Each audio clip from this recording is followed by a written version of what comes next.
പുതിയ പുതുവർഷത്തിൻ പൂന്തോപ്പിൽ അടിമേളങ്ങൾ വന്നം വിതറിയൊരവധിക്കാലമായിരുന്നു. അക്ഷരമധുരം മഴവിൽ അഴകായി ഉത്സവമേളം വരവായി. അക്ഷരമധുരം മഴവിൽ അഴകായി ഉത്സവമേളം വരവായി. കുസൃതി വിടർന്ന വിഴിക്കോടുകളിൽ കൗതുകലോകം വരവായി. വിശ്വപ്രകൃതി പകർന്നൊരു വിസ്മയ വിദ്യകൾ വിത്തുകളായപ്പോൾ കേരളമഞ്ഞേ കതിരൊളി ചിന്നിയ കഥകൾ പലതുമറിഞ്ഞിടാം. വിശ്വപ്രകൃതി പകർന്നൊരു വിസ്മയ വിദ്യകൾ വിത്തുകളായപ്പോൾ കേരളമഞ്ഞേ കതിരൊളി ചിന്നിയ കഥകൾ പലതുമറിഞ്ഞിടാം.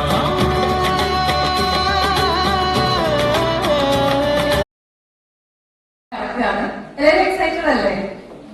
അല്ല, ആണോ അല്ലേ? അതെ. അപ്പൊ നിങ്ങൾ എല്ലാവരും വളരെ എക്സൈറ്റഡ് ആയിരിക്കും ഈ സ്കൂളിലേക്ക് വന്നിട്ടുണ്ടാവുക അല്ലെ? രാവിലെ തന്നെ ഞാനും അതുപോലെ വളരെ എക്സൈറ്റഡ് ആയിട്ടാണ് നമ്മൾ വന്നിട്ടുള്ളത്. അതിന്റെ പ്രധാനപ്പെട്ട ഒരു കാരണം നേരത്തെ പറഞ്ഞിരുന്നു.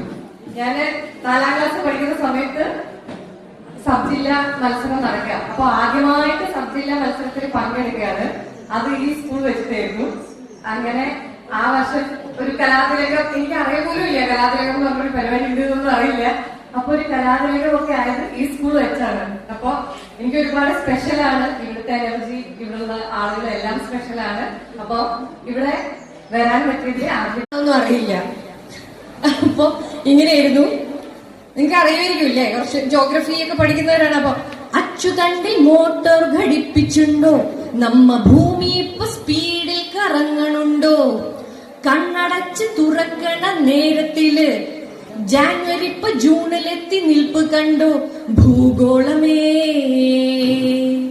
നിന്റെ സൂര്യനെ ചുറ്റിയുള്ള പോക്കൊന്ന് സ്ലോ ആക്ക് ഗോളമേ,